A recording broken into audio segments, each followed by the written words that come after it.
च भव्यं च सर्वं यश्चाधितिष्ठति स्वर्यस्य च केवलं तस्मै ज्येष्ठाय ब्रह्मणे नमः। प्रिय श्रोतागण, पिछले वीडियो में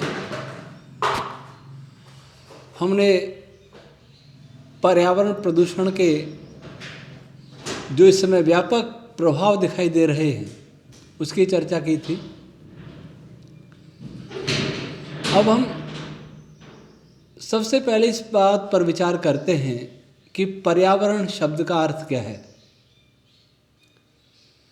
और प्रदूषण किसको कहते हैं।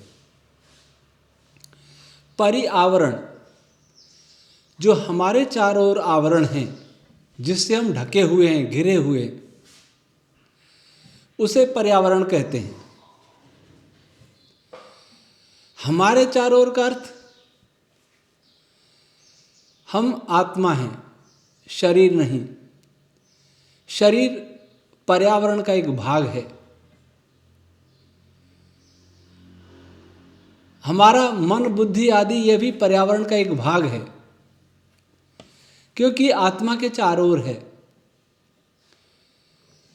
फिर उसके बाद ये पृथ्वी, मिट्टी, हवा, पानी, आकाश और सब जगह जो मनस्तत्व फैला हुआ है वह पर्यावरण का भाग है।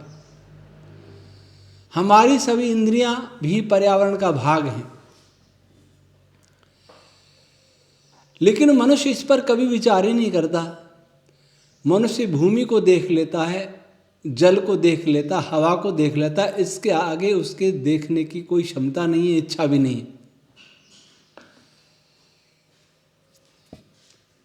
हम विज्ञान को गहराई से नहीं जानते और न जानने की इच्छा करते, इसलिए पर्यावरण शब्द का अर्थ आज तक वैज्ञानिक नहीं जान पाए।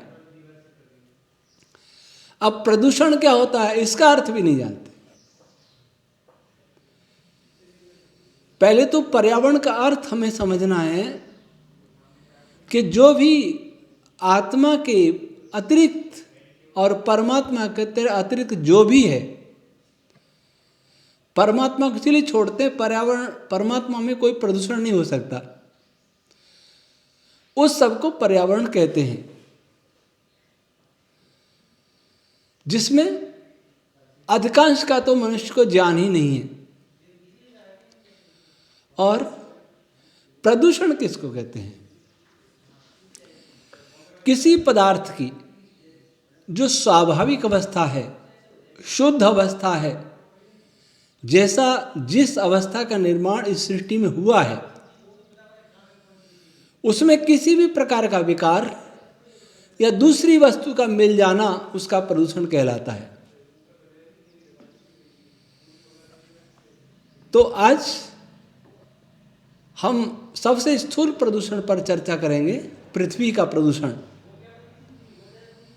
पृथ्वी से अर्थ यहाँ जो दिखाई दे रही है पृथ्वी, इसको भी लेंगे और इसके जो भी स्थूल पदार्थ हैं, जो स्थूल जगत है, उसको लेंगे।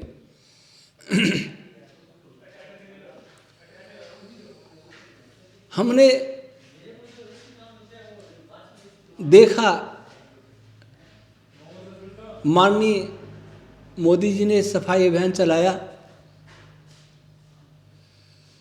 तब से गांव में, नगरों में एक कुछ परिवर्तन आया।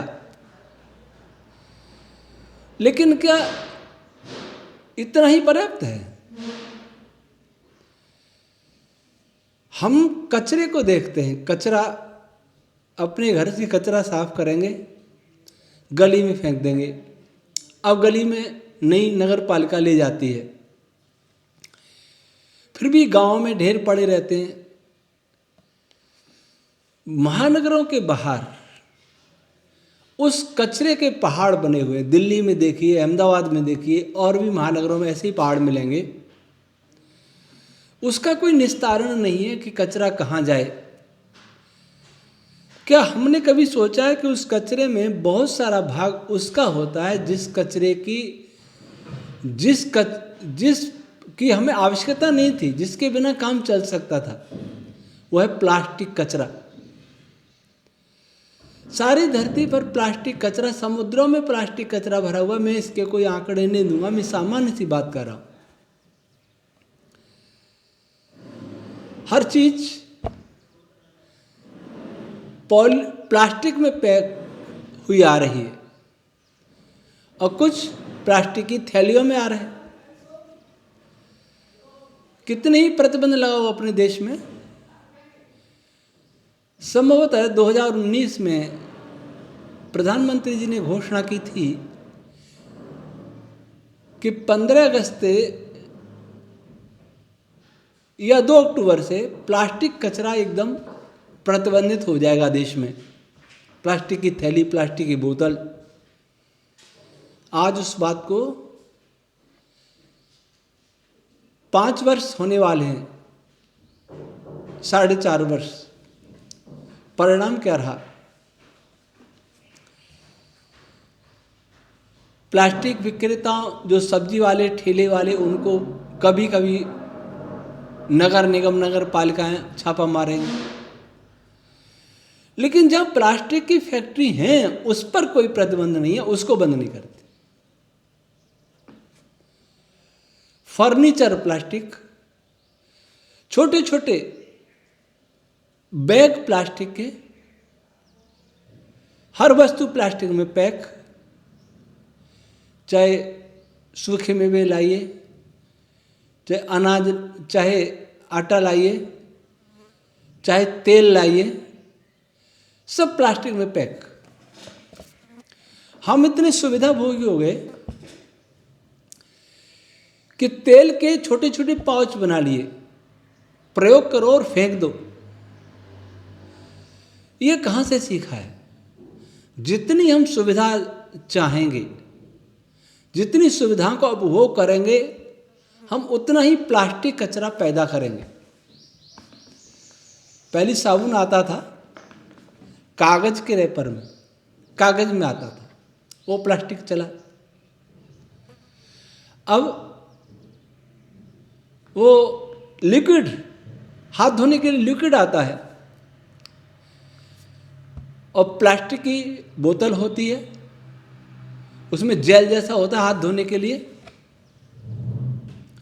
ये किसने चलाया, क्यों चलाया? कितने प्लास्टिक के डिब्बे कचरे में जा रहे हैं। अगर कागज में साबुन पैक होता, प्रयोग होता, तो प्लास्टिक तो नहीं आता। पुराने लोग, जब मैं भी छोटा था, किराने की दुकान पर जाते थे, अंगोछा लेके जाते थे, उसमें सामान ले आते थे, कुछ कागज की थैलियां होती थी। लेकिन हम कागज की थैली देखने को नहीं मिलती। कागज का प्रयोग नहीं करना, वृक्ष कटेंगे।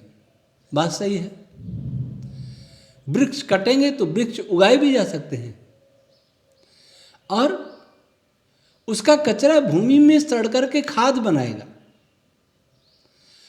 लेकिन प्लास्टिक बनेगा, उसमें कितने जहरीले गैसें वायुमंडल में जाएंगी। जहाँ प्लास्टिक पिघलाया जाएगा, जलाया जाएगा, कितना प्रदूषण होगा, वहाँ प्रदूषण होगा।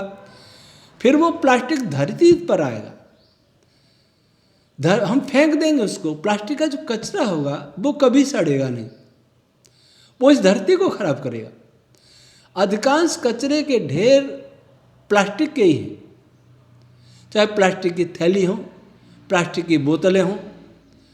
पानी की 1 लीटर की बोतल, अब 200 ml की बोतल एक बार में ही प्रयोग करो, उसको रखो मत बिल्कुल। ये हमें हो क्या गया है? विकास की परिभाषा ही गलत है। न तो पर्यावरण की परिभाषा हमने सीखी, न प्रदूषण की परिभाषा सीखी, न विकास की परिभाषा सीखी।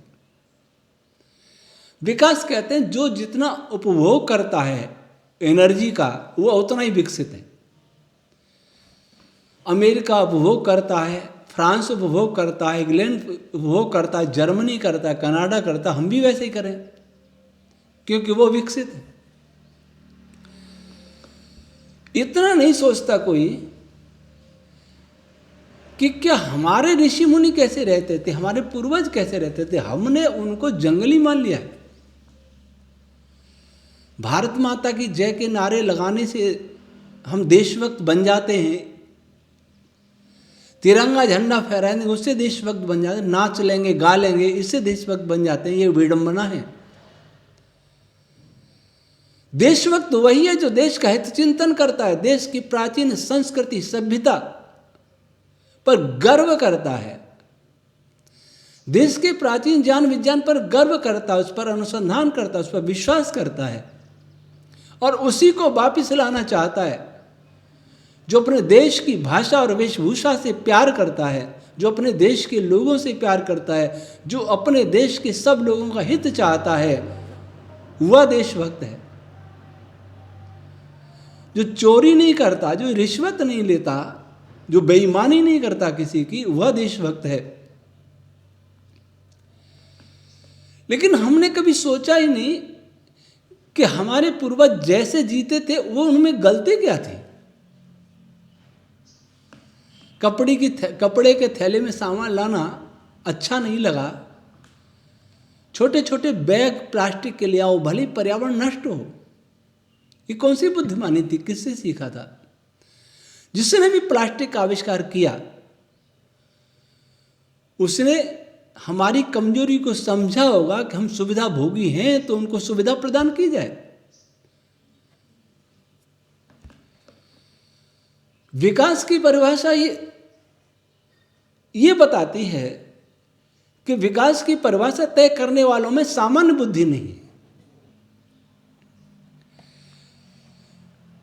वर्तमान परिभाषा ये बताती है कि जो जितनी ऊर्जा का प्रयोग करता अथवा जो जितने संसाधनों का प्रयोग करता है, जो जितना भोग करता है, वह विकसित है।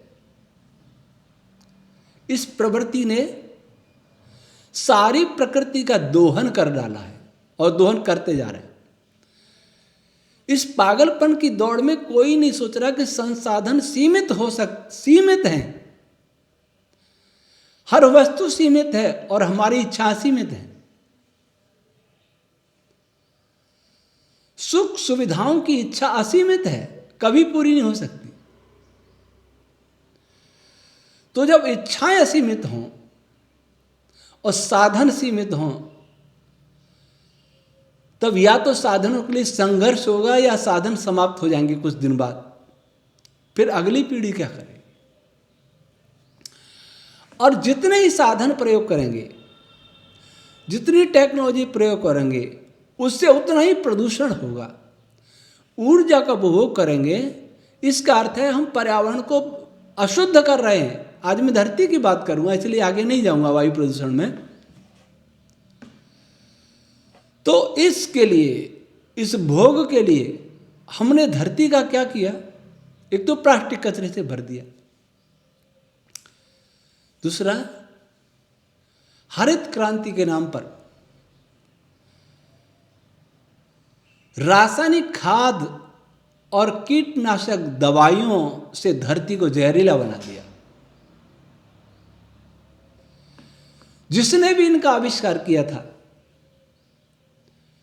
उसने ये तो देखा था कि इससे उत्पादन बढ़ जाएगा, पर वो ये देखना भूल गया कि उस अन्न, उस फल शाक और उस जो पशु खाएंगे उस चारे का उनके शरीर पर प्रभाव क्या पड़ेगा। यह वर्तमान विज्ञान का अधूरापन। कृषि वैज्ञानिक को स्वास्थ्य विज्ञान से कोई लेना देना नहीं है, स्वास्थ्य विज्ञान को भौतिक विज्ञान से कोई लेना देना नहीं है। वो मान बैठा है कि इनका कोई कनेक्शन ही नहीं है।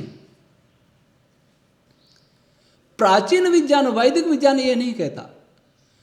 वैदिक विज्ञान समष्टि की बात करता है, सबको एक दूसरे में जुड़ा हुआ मानता है, सबको परमात्मा की रचना मानता है, सब में एक रूपता देखता है, इसलिए वो व्यापक दृष्टि रखता है। वर्तमान विज्ञान नाक कान गला का डॉक्टर को दांत से कोई लेना देना नहीं है।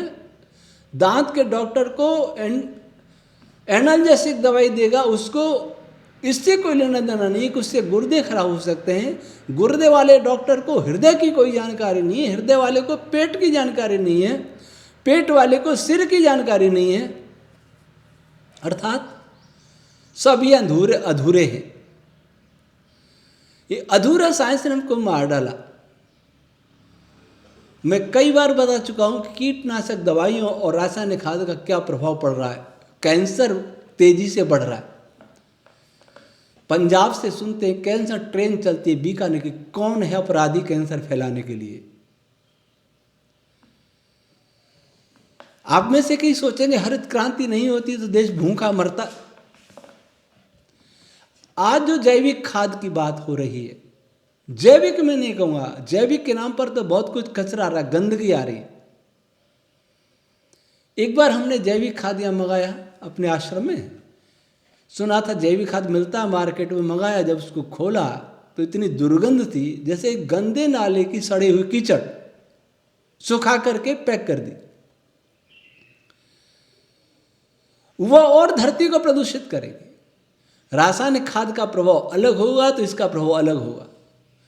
ऋषि दयानंद का मानना है कि दुर्गंधित स्थान पर उगाया हुआ अन्न भी हानिकारक है। जो गंदगी में पैदा होता है हानिकारक है। तो ऑर्गेनिक के नाम पर ये जो चल रहा व्यापार, कुत्सित व्यापार, ये गलत है। जैविक खाद का अर्थ गाय भैंस, विशेषकर गाय के गोबर की खाद, वो भी कैसे आज इसका प्रचार हो रहा है। लेकिन उससे ज्यादा प्रचार हो रहा है नैनो यूरिया का। कितने विडंबना है कि नैनो यूरिया, नैनो डीएपी की बात बजट में लाई गई। और नैनो का अर्थ होता है बहुत सूक्ष्म पार्टिकल रूप में। एक बोरे का काम एक बोतल में हो जाएगा, एक बोतल नैनो यूरिया, और उसका भी ड्रोन से छिड़काव। क्योंकि हम विकसित हो रहे हैं, हमने इस पर्यावरण को मिटाने का संकल्प ले रखा है। हमने संकल्प ले रखा है, हम अपने पुत्र पुत्रियों, पौत्रों और पौत्रियों को जहर के अतिरिक्त कुछ छोड़ के नहीं जाएंगे हम उनके लिए। ये संकल्प ले रखा है।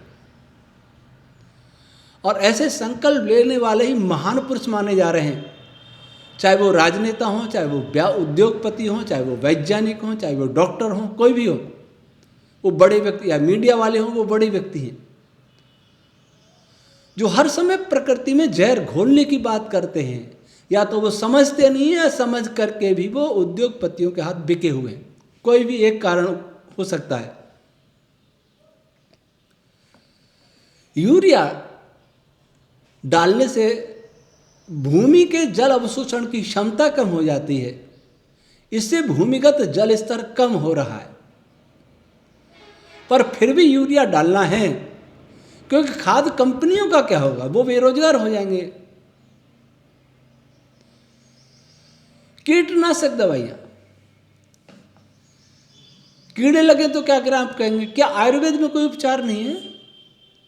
कीड़े भी इसलिए लगते हैं कि आपने हर जगह प्रदूषण कर डाला। जितने तरह के प्रदूषण होंगे उतने तरह के प्रकृति में इस धरती पर कीड़े पैदा होंगे, और वो हमारी फसल को खाएंगे, हमें भी खाएंगे, हमें भी रोगी बनाएंगे। तो इसके कारण भी तो हम ही हैं। जंगल होते हैं, वहां कोई रासायनिक खाद नहीं डालता, कोई कीटनाशक नहीं डालता। कितने सुंदर बड़े बड़े वृक्ष होते हैं, कोई उनके नीचे सफाई नहीं करता है। पत्तियां गिरती हैं, सड़ती हैं, खाद बनता है, अपने आप सब हो रहा है, कोई माली नहीं है उनका। तो हमारे खेत में सब क्यों हो रहा है?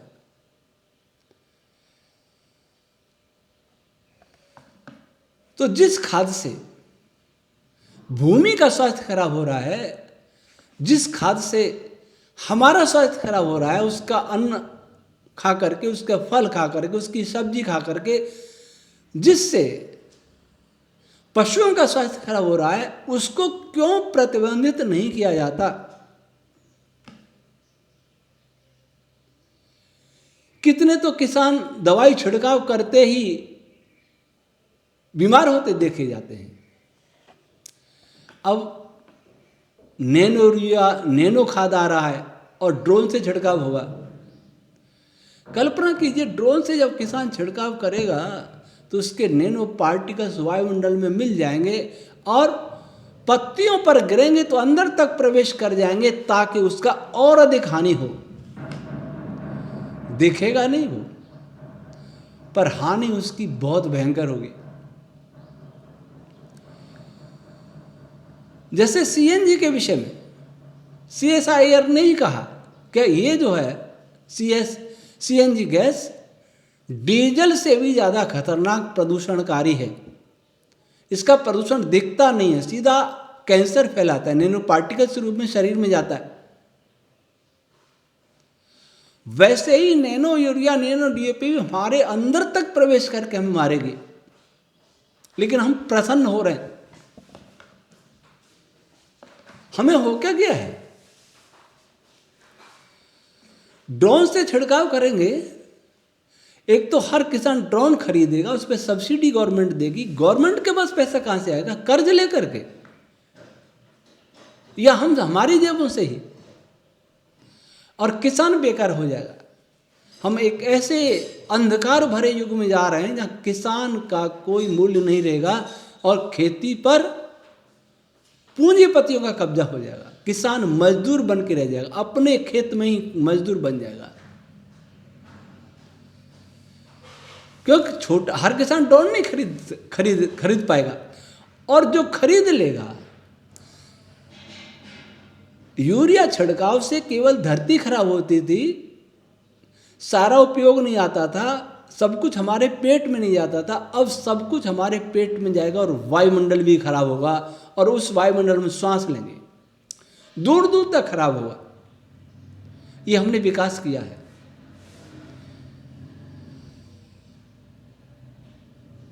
अब देखिए, जो जैविक खाद की बात हो रही है, गौ आधारित कृषि की बात हो रही है, एक तरफ तो गौ आधारित कृषि की बात हो रही है और दूसरी तरफ गायों को मारा जा रहा है, पशुओं को मारा जा रहा है, बूचड़खानों को अनुदान दिया जा रहा है, और नैनो यूरिया का प्रचार हो रहा है। हम किस प्रकार से पागल बनाए जा रहे हैं। जब पशु मारने की छूट हो, पशु मारने के लिए अनुदान दिए जाते हों, वहां पशु आधारित कृषि कैसे होगी? जहां नए नए ढंग से खाद आएंगे, सूक्ष्म बन करके शत्रु रूप में हमारे लिए आएंगे, जहर बन के आएंगे और सीधा प्रवेश करेंगे श्वास में, शरीर में। फिर जैविक खाद का क्या अर्थ है? क्या हम मूर्ख तो नहीं बनाए जा रहे? उसके बाद जब जमीन में हम डालेंगे, उसमें सिंचाई होगी, पानी के साथ क्या वो जहर नीचे तक नहीं जाएगा? क्या अंडरग्राउंड वाटर को, भूमिगत जल को वो खराब नहीं, विषैला नहीं करेगा? इस पर विचारने का समय किसको है? यूरिया DAP बिकना चाहिए। जैविक खाद से ऐसे किसान कई हैं जो रासायनिक खाद की अपेक्षा अधिक उत्पादन ले रहे हैं। 2-3 साल धैर्य रखना पड़ेगा। तो जो हरित क्रांति जैविक खाद के नाम से आई, हाइब्रिड बीजों के नाम से आई, वो उस जैविक खाद के नाम से क्यों नहीं आई? क्यों ये उस समय नहीं प्रचार हो सकता था? आज जो जीवामृत बनाकर के खेतों में डालने का प्रचार हो रहा है और अच्छा काम है, वो पहले क्यों नहीं हो सकता था? ये हरित क्रांति खाद के जरिए कैसे आई? तब क्या हमारी में बुद्धि नहीं थी? अब बुद्धि जागी है, किसने जगाई है? अब जागी है तो अब तो कम से कम उनको बंद कर दीजिए रासायनिक खाद को। पर नहीं करेंगे। सरकार बंद कर दे तो किसान आंदोलन कर देंगे कि हमें तो खाद चाहिए। विपक्षी पार्टियां टूट पड़ेंगी। एक समस्या एक थोड़ी है। इस लोकतंत्र में कुछ अच्छा करो तो भी करना संभव नहीं है। और चालाक लोग बुरा इतनी सफाई से करते हैं, इतनी चालाकी से करते हैं, किसी को पता ही नहीं लगता कि ये बुरा कर रहे हैं कि भला कर रहे हैं। इस धरती पर देखिए मेडिकल कचरा, एलोपैथी हॉस्पिटलों के पास वहाँ जाइए, देखिए कितना कचरा, सिरिंज का, निडिल का, नलियों का, बैंडेज का, कितना कचरा होता है और कितना दुर्गंध करता है। आयुर्वेद हॉस्पिटल जाइए, वहाँ कोई कचरा नहीं होता। एलोपैथी दवाई सूंघ के दी एक दुर्गंध मारती है, जमीन में डाल दीजिए जमीन जहरीली हो जाएगी, आयुर्वेदिक जमीन में डाल दीजिए खाद बन जाएगा। परंतु फिर भी ये विचार नहीं होता कि हम आयुर्वेद पद्धति को अपनाएं, इसका विकास करें। और आयुर्वेद में क्या हो गया है, एक आयुर्वेद का छात्र मेरे पास आया था, चंडीगढ़ से कर रहा है आयुर्वेदाचार्य, BAMS। वो कह रहा था हमें एलोपैथी भी पढ़नी पड़ती है, और जांच जो होती है आजकल की नवी MRI है, CT स्कैन है, एक्सरे है, पैथोलॉजिकल जांच है, वो भी सब पढ़ना पड़ता है। तो हमारा आयुर्वेद तो कहीं गया, ये एलोपैथी हमें साथ में लेके चलना पड़ता है, इसलिए आयुर्वेद कमजोर हो रहा है। जो वैद्य केवल नाड़ी से देख लेते थे, वो विद्या कहां चली गई, उसको जानबूझ के नष्ट किया जा रहा है। वैद्य नहीं जानते उसको। आयुर्वेद का एलोपैथीकरण हो रहा है, इसको विकास कह रहे हैं, आधुनिकता कह रहे हैं। आधुनिकता के नाम पर हम गुलाम होते जा रहे हैं। आयुर्वेद की दवाइयों में प्रिजर्वेटिव डाले जाने लगे हैं। मेरे पास भी कई पुस्तकें हैं, चरक है, सुश्रुत है, वैसज रत्नावली है, लेकिन उनमें कई प्रिजर्वेटिव नाम नहीं है। फिर आयुर्वेदिक दवाइयों में क्यों ये प्रदूषण, दवाइयों का प्रदूषण हो रहा है, मेडिकल कचरा, एक सैनिटाइजेशन, इसकी बड़ी फैशन चली। ऑफिस में, घरों में कीटनाशक से पोंछा लगाना, स्प्रे करना। क्या कभी सोचा वो कीटनाशक जो हमारे लिए कितना घातक हो सकता है? क्या आयुर्वेदिक कोई उपचार नहीं है? एक होटल में हम रुके अहमदाबाद में, दीवारों पर कपड़े, नीचे कपड़े, कैसे सफाई होगी? वैक्यूम क्लीनर लाएंगे, एयर फिल्टर करेंगे, कुछ स्प्रे करेंगे सुगंधित। हर जगह जहर का प्रयोग हो रहा है, कहीं सुगंधित जहर है, कहीं दुर्गंधित जहर है जहर। यह प्रदूषण हो रहा है, धरती के प्रदूषण के ये भाग हैं। क्या सैनिटाइजेशन, अगर एक कपड़े आदि नहीं प्रयोग करें, वैसे सफाई करें। पहले चूने का प्रयोग होता था पुताई के लिए, जीवाणु नाशक होता था, स्वास्थ्य के लिए कोई हानिकारक नहीं होता था। गाय के गोबर का लेप होता था, एंटीसेप्टिक होता था, स्वास्थ्य के लिए लाभदायक होता था, लेकिन वो गया क्योंकि हम विकसित हो रहे हैं।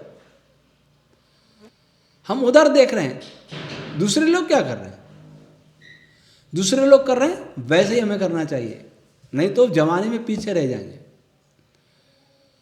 कुछ लोग मरने के लिए जा रहे हैं, आत्महत्या करने के लिए, नदी में डूबने के लिए, तो हम भी पीछे जाना चाहिए, नहीं तो हम उनसे पिछड़ जाएंगे। यह बुद्धि का दिवाला। शरीर में कचरा, शरीर पृथ्वी तत्व से बना है, और भी तत्व हैं, लेकिन फिर भी इसको पार्थिव शरीर कहते हैं। भले ही 70% जल है इसमें। जन्म से पहले कचरा डालना शुरू होता है। नए नए टीकों का कचरा नहीं, दवाइयों का कचरा, ये कचरा भर दिया जाता है। इसके बिना तो स्वस्थ रह नहीं पाएंगे। वास्तव में उनको दवा कंपनियों का स्थायी ग्राहक बनाया जाता है। जन्म से पहले ही मां के गर्भ में ही वो दवाई ग्राहक बन जाए फार्मा कंपनियों के। तक सारी जिंदगी कमा के उनको दें। ये प्रदूषण।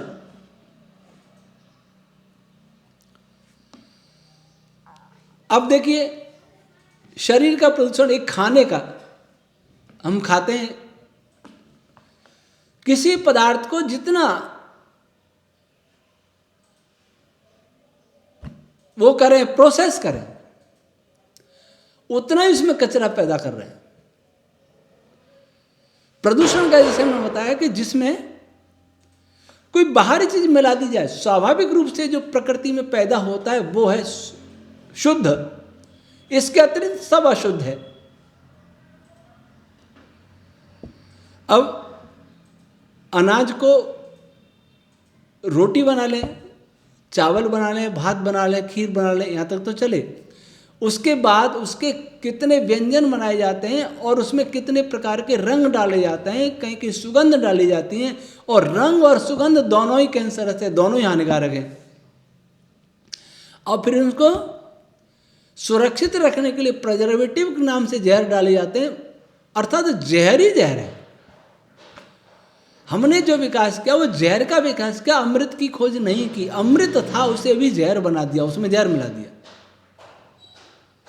परमात्मा ने अच्छा अन्न पैदा किया था, उस अन्न में भी विकार ला करके जेनेटिक मॉडिफाइड बना रहे, हाइब्रिड बना रहे। इस कारण से न तो अन्न में स्वाद रहा, न सब्जियों में स्वाद रहा, न फलों में स्वाद रहा, न उनकी पोषकता रही, न वो सुगंध रही। ये हमारा विकास। छेड़खानी करते हैं वैज्ञानिक, बैठे बैठे छेड़छाड़ करते हैं। वो किसके कहने से करते हैं ये मैं नहीं जानता, लेकिन वो करते हैं कुछ कंपनियों के लाभ के लिए, व्यक्ति के लाभ के लिए नहीं, कंपनियों के लाभ के लिए। धरती के 800 करोड़ लोगों से उनको कोई लेना देना नहीं है, वो तो उनके ग्राहक हैं। उनको कैसे ग्राहक बनाए रखना है बीमार करके, ये उनका उद्देश्य है। अब मांसाहार, अंडाहार, मछली आहार, सारे नशे, ये प्रदूषण, क्योंकि ये मनुष्य का वास्तविक भोजन है नहीं। मांसाहारी को देख करके चिड़िया, जो पक्षी हैं, चिल्लाने लगते हैं।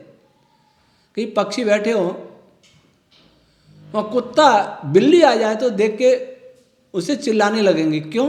वो जानते हैं वो मांसाहारी है, और हम आपको देख के वो नहीं चिल्लाएंगे, क्योंकि वे जानते हैं ये मांसाहारी नहीं है, शाकाहारी हैं, लेकिन हम फिर भी उन्हें खा जाते हैं। इस पे बहुत कहने की जरूरत नहीं है, सब जानते हैं अंदर से कि वो मांसाहारी नहीं है, शाकाहारी हैं, दुग्धाहारी हैं। तब वो मांस खाएंगे तो एक जो प्रदूषण होगा मनस्तत्व का, वो अलग बात करेंगे, लेकिन ये शरीर का प्रदूषण होगा, क्योंकि अशुद्ध है वो, हमारे लिए नहीं, अप्राकृतिक भोजन है। भोजन है ही नहीं वो हमारे लिए। मांसाहारियों के लिए भोजन है, शेर के लिए, कुत्ते के लिए, चीते के लिए, बिल्ली के लिए, लेकिन हमारे लिए नहीं है। हमारी शरीर रचना वैसी है ही नहीं, इसलिए ये प्रदूषण। लेकिन इस पर कोई प्रतिबंध नहीं है, इसको प्रोत्साहन दिया जा रहा है। किसान ड्रोन से खेती करे, बैलों की जरूरत नहीं है, पर मुर्गी की जरूरत है। मुर्गी पालो, मछली पालो, सूअर पालो, बकरे पालो, मारो, काटो, खाओ, बेचो। ये प्रदूषण, पेट में प्रदूषण डाला जा रहा है। पेट को कब्रिस्तान बना दिया। जिसको हम कह रहे राम राज्य आ गया मंदिर बनने से, उस राम राज्य में कितने % मांसाहारी है इस भारत में, ये कोई नहीं सोच रहा। ये प्रदूषण, जहर डाला जा रहा है अंदर।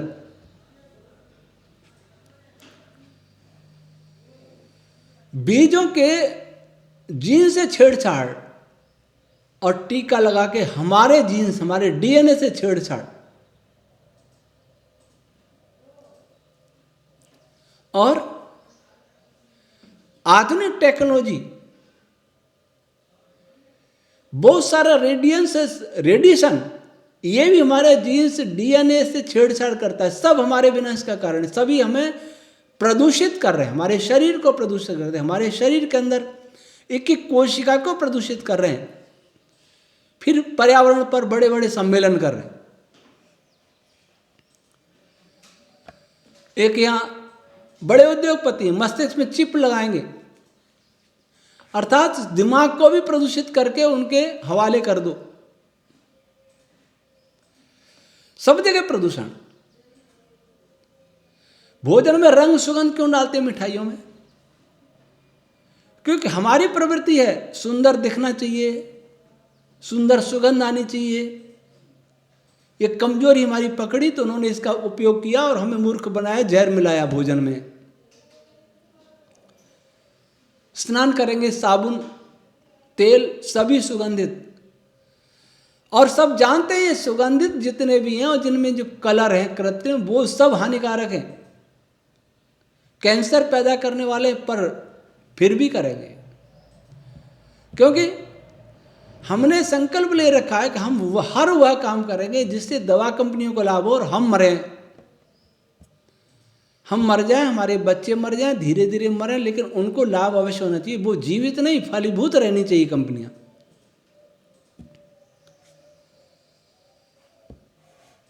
अब सोलर पैनल, सोलर ऊर्जा का प्रचार हो रहा है। बीकानेर की खबर है, वहां सोलर ऊर्जा का काफी बड़ा काम है, तो वहां तापमान बढ़ गया, पक्षी मर गए, कीट पतंग मर गए, तालाब सूख गए।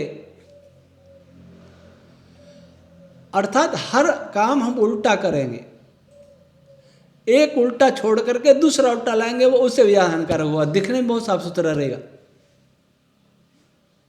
इसकी चर्चा फिर करेंगे। पर ये प्लेट, इनका कचरे का क्या होगा? ये किसी ने नहीं सोचा। जो ढेर लगे हैं आज प्लास्टिक के, वो ढेर बैटरीज के लगेंगे,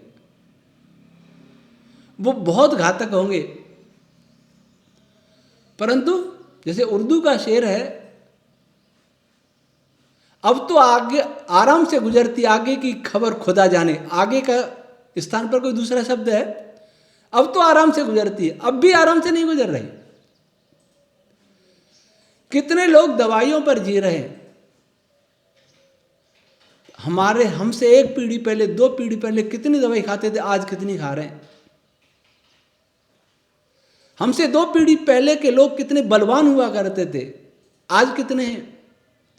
उन लोगों की स्मृति कैसी होती थी, आज कितनी। आज तो थोड़ी सी काम के लिए कंप्यूटर और कैलकुलेटर चाहिए। ये विकास हुआ है। हम भूमि का दोहन कर रहे हैं, लोहा है और कोई खनिज है, पेट्रोलियम है, कोयला है,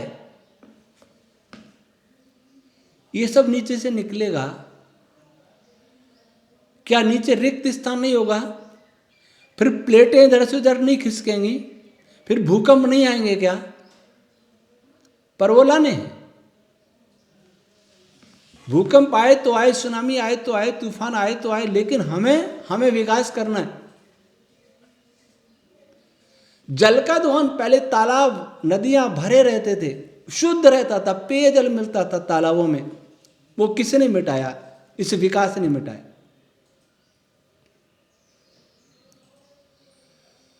हमें नहीं पता कि पेट्रोलियम धरती के भीतर क्यों भरा है, इसकी क्या उपयोगिता है, नहीं पता, पर निकालना है। ये जानते हुए भी कि यह जहरीला है, इसका धुआं जहरीला होगा या रिक्त स्थान होगा, वो भी धरती का स्वास्थ्य बिगाड़ेगा। अगर मकान की नींव में से कुछ पत्थर निकालने शुरू किए तो मकान कमजोर हो जाएगा, क्या धरती पर कोई प्रभाव नहीं पड़ेगा? पानी इतना खींचा जा रहा, बहुत सारा पानी अनावश्यक खर्च हो रहा है। जैसे हम विकास के युग में जा रहे हैं, वैसे वैसे हम पानी और ऊर्जा दोनों की अधिक बर्बादी कर रहे हैं, और जो जितनी बर्बादी करे उतना ही विकसित है। इतना अपव्यय बिजली का होटल में जाइए, हाथ भी रूमाल से नहीं पोंछना, वो भी हीटर से ऐसे सेको, सुखाओ और फिर आओ। दरवाजा भी नहीं खोलना, सेंसर वो भी बिजली से चले। गाड़ी भी रिमोट से चले, खिड़कियां खोलें, भले रिमोट खराब हो जाए तो अंदर जल के मर जाए, अंदर आग लग जाए, दरवाजा नहीं खोले मर जाए, लेकिन हाथ से खोलने वाला नहीं। पुरानी फैशन में नहीं जाना, नई फैशन में चलना है। जितना हम टेक्नोलॉजी का प्रयोग करेंगे उतना ही हम बिजली का उपयोग करेंगे। और वो उपयोग कोई ये नहीं कहता कि इसका कम उपयोग करें तो ठीक रहेगा। ये कोयला कम पड़ेगा तो डीजल जलाएंगे, डीजल कम पड़ेगा तो हम सौर ऊर्जा लाएंगे, सौर ऊर्जा कम पड़ेगी तो नाभिक की रिएक्टर बनाएंगे, पर करेंगे उपयोग पूरा, अधिक से अधिक करेंगे। ये भी सोचेंगे कि कोई मुंह में बिजली का यंत्र हो, रोबोट हो, हमें खाना भी खिलावे, हाथ भी मुंह में न डालना पड़े। ऐसा जब पागल पर सवार हो उस धरती का क्या हुआ। अब मकान में देखें, मकान पहले भी बने, भारतीय मान्यता 1,96 करोड़ लगभग इतने वर्ष से मनुष्य को मानती है इस धरती पर आया। कई भवनों के खंडर नहीं मिलते, कुछ महलों के खंडर मिलेंगे, पत्थर मिलेंगे, लेकिन आज एक कंक्रीट के जंगल उगे हुए। सीमेंट का आविष्कार इसलिए हुआ होगा कि जल्दी में सब काम हो जाए। चूने में बने हुए महल, किले सैकड़ों वर्ष, हजारों वर्ष से आज भी सुरक्षित है, और सीमेंट की आयु 50-60 वर्ष मानते हैं। 50-60 वर्ष के लिए इस धरती को जहरीली क्यों बना रहे हैं? कल्पना कीजिए, ये सारे सीमेंट के मकान 50 साल बाद टूटेंगे, इनके मलबे का क्या होगा? क्या इस धरती उसका मलबे का जहर सह पाएगी? फिर कृषि कहाँ होगी? पर यह चिंता किसी को नहीं है। और सीमेंट स्वास्थ्य के लिए हानिकारक है, इसमें रहना हानिकारक है, इसमें काम करना हानिकारक है, मजदूरों के लिए हानिकारक है, रहने वाले के लिए हानिकारक है। पर इतनी हानि से पेट नहीं भरा, फिर उस पर पेंट कराएंगे ताकि उससे भी हानि हो, वो भी हमें बीमार करे। सीमेंट बीमार करे, फिर पेंट बीमार करे, लगना तो अच्छा चाहिए ना। चूना करते थे, कोई हानि नहीं थी, गोबर करते, लेकिन हानि हो, यही तो विकास है ना। हानि का विकास होना चाहिए, रोग का विकास होना चाहिए। और अब इसकी बनावट पर देखें, आज का भवन निर्माण ऐसा होता है कि उस भवन में अधिक से अधिक बिजली की आवश्यकता पड़े, बिना बिजली के रह न सके। गर्मी में गर्म रहें और सर्दी में ठंडे रहें, ऐसे मकान बनने चाहिए, यही तो विकास है। फिर एसी कैसे बिकेंगे? अगर ऐसा नहीं होगा, कच्चे मकान बनाने लगेंगे तो एसी कैसे बिकेंगे? फिर एसी बिकना जरूरी है, दवाइयाँ बिकना जरूरी है, इसलिए रोगी होना आवश्यक है, आवश्यक नहीं अनिवार्य है। तो ऐसे मकान बनाएं, ऐसी डिजाइन हो, ऐसा मटेरियल प्रयोग करें कि मनुष्य उसमें रहने वाला रोगी होवे, कमजोर होवे। हमने देखा कहीं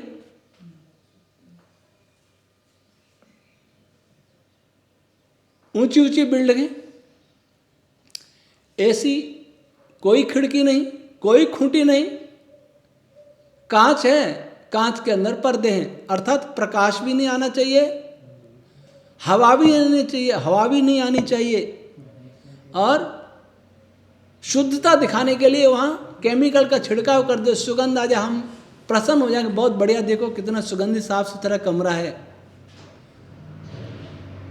उस कमरे में ऑक्सीजन की मात्रा कितनी है, उसमें प्रकाश की मात्रा कितनी, इससे क्या लेना देना? जिसने आत्महत्या का व्रत कर लिया हो, आत्महत्या करनी है, उसको इनसे क्या लेना?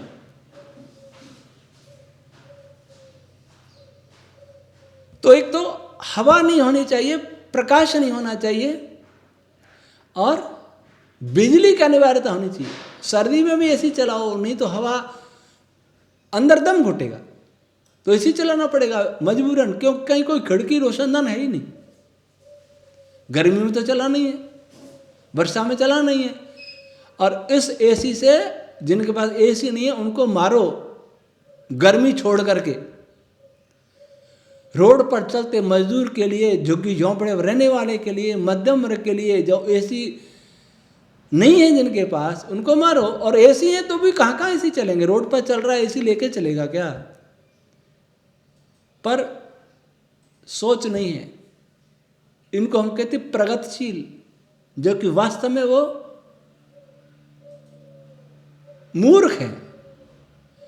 क्योंकि जिसको इतना पता नहीं कि मेरे पड़ोसी को क्या हो रहा है, जिसको इतना पता नहीं मेरी पीढ़ी, अगली पीढ़ी के लिए क्या होगा, जिसको इतना पता नहीं कि मेरे ऊपर भी इसका क्या प्रभाव पड़ेगा, उसको बुद्धिमान कैसे कहते हैं? अब देखिए फर्श देखेंगे, एक फैशन चला, इतना चिकन होना चाहिए कि अपना चेहरा दिखे, दर्पण जैसा। जब से ये दर्पण जैसे फर्श बने, चिकने फर्श बने, जब से कोई देखे इसका रिकॉर्ड कि फिसलने की कितनी घटनाएं हुई होंगी, कितनों के कूले टूटे होंगे, कितनों के सिर फूटे होंगे, कितनों के घुटने टूटे होंगे, ये रिकॉर्ड देखो। भारत के विदेश मंत्री रहे मेजर जसवंत सिंह जी, वो भी ऐसे फिसल के गए, 5.5 साल शायद कोमा में रहे। ये हमने किया विकास। जवान लड़कों ने बना दिए घर, बूढ़े माँ बाप, भले उनके कूले टूटे, कुछ भी टूटे, और ये बूढ़े होंगे तो इनके भी टूटे, पर पड़ोसी का घर चमकता हुआ फर्श है तो हमारा भी वैसे ही होना चाहिए। यह विकास। जाइए शौचालय सीट वाला, ये कहाँ से सीखा? किसने आविष्कार किया? किसी के घुटने खराब हुए होंगे, घुटने में दर्द हुआ, कोई कुर्सी पे बैठ के किसी ने ऐसा किया होगा, वो कुर्सी बन गई सब जगह। जिनको प्राकृतिक चिकित्सालय कहते हैं, वहां भी यही बीमारी है।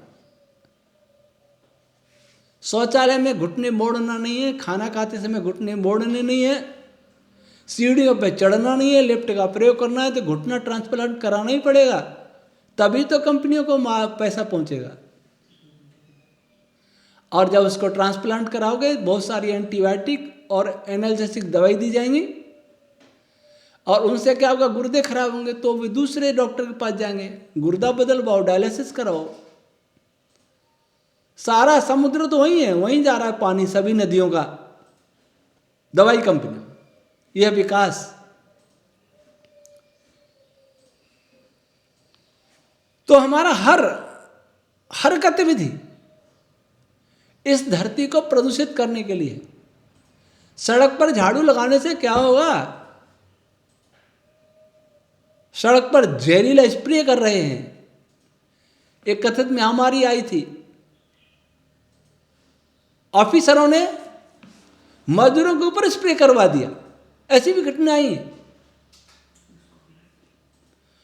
हाथ धो, सैनिटाइज करो, फर्श को सैनिटाइज करो, दीवारों को सैनिटाइज करो, सड़कों को सैनिटाइज करो। कितना जहर घोला, कितना जहर घोला। वो सैनिटाइजेशन में जो जहर प्रयोग हुआ वो कहाँ गया? धरती को जहरीला किया, हवा को जहरीला किया, पानी को जहरीला किया, और उससे हमारा शरीर जहरीला हुआ, बीमारी बढ़ी।